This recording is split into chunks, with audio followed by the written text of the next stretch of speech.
Well, emotions are feedback. The idea that men don't feel emotions is incorrect. We feel emotions. I would actually argue we feel emotions with certain emotions stronger than women. I would argue that we feel heartbreak stronger than women. I would argue we feel anger like a woman could never understand. I would argue we are extremely emotional. Rage, pure rage. Well, it's feedback. So when you get the feedback, it's all about how you internalize it and how you process it, right? It's having, stoicism's not feeling emotions. It's feeling the emotion and going, okay, why is this happening? How much does this really matter? What's the most intelligent move on the chessboard? Chess is a fantastic game because in the game of chess, there's no luck. If you lose, no matter how well you play, if you lose, at some point you made a mistake. Even if it's the most minor mistake, you made a mistake. So you learn to understand that no matter what happens to you, if you lose a scenario, you made a mistake. Maybe it's a tiny one, maybe it was 2 years ago, whatever, but you made a mistake and you learn absolute and utter accountability for yourself. And that mentality is extremely powerful to apply to all things in life.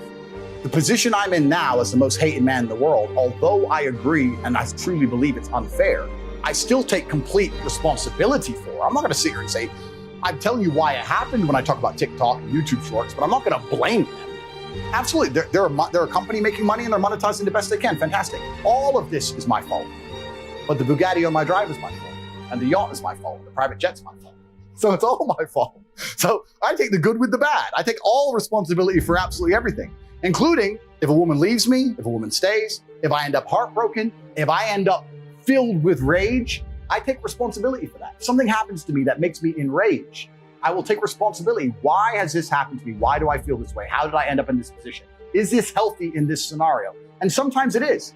I've had scenarios in my life where I was prepared to die to protect somebody else, and I was enraged and it was healthy. I've also had times where I'm in a room by myself, enraged, sitting there going, this is no good for anybody. I need to just calm the fuck down. So emotions are feedback, but stoicism is the ability to process it. And that's what you need to learn as a man. You're never gonna be able to turn them off. You're gonna feel them. You have to learn how to process them and turn them into a positive. It's energy, it's unlimited energy. I say this all the time. I say that the biggest periods of transformation in my life is when everything was going wrong. When my life was going good, I'm not a hedonistic person. I don't do drugs, I don't gamble, I don't do prostitutes, I don't do anything that hedonistic.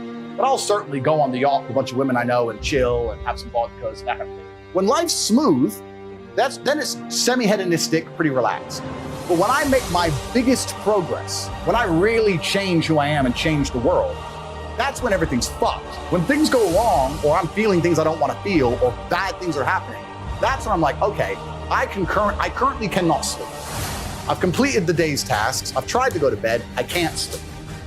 More shit has to be done. That's when the amazing things happen in my life.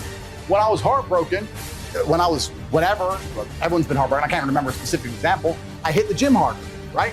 If something goes wrong with your payment processor, that's when you get fucking inventive. That's business, right? That's when you get inventive. So all the bad things that happen to you as a man, if you're stoic, you get to take unlimited energy. Heartbreak is unlimited energy. So is depression, so is rage, so is sadness. All these negative emotions they tell you to collapse behind.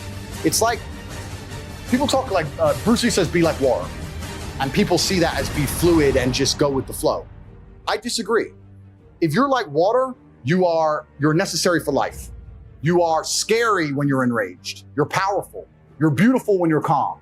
You're so many things when you're like water, right? So if I'm enraged, it's like water behind a dam. You just gotta put the dam in place, and you gotta get the turbo, the hydroelectrics put in. Don't tsunami your life.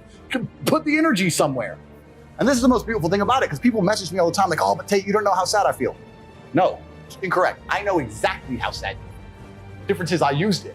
And you're sitting here still crying, some random guy on email for the fucking 3rd month in a row. That's the difference between you and me, my friend.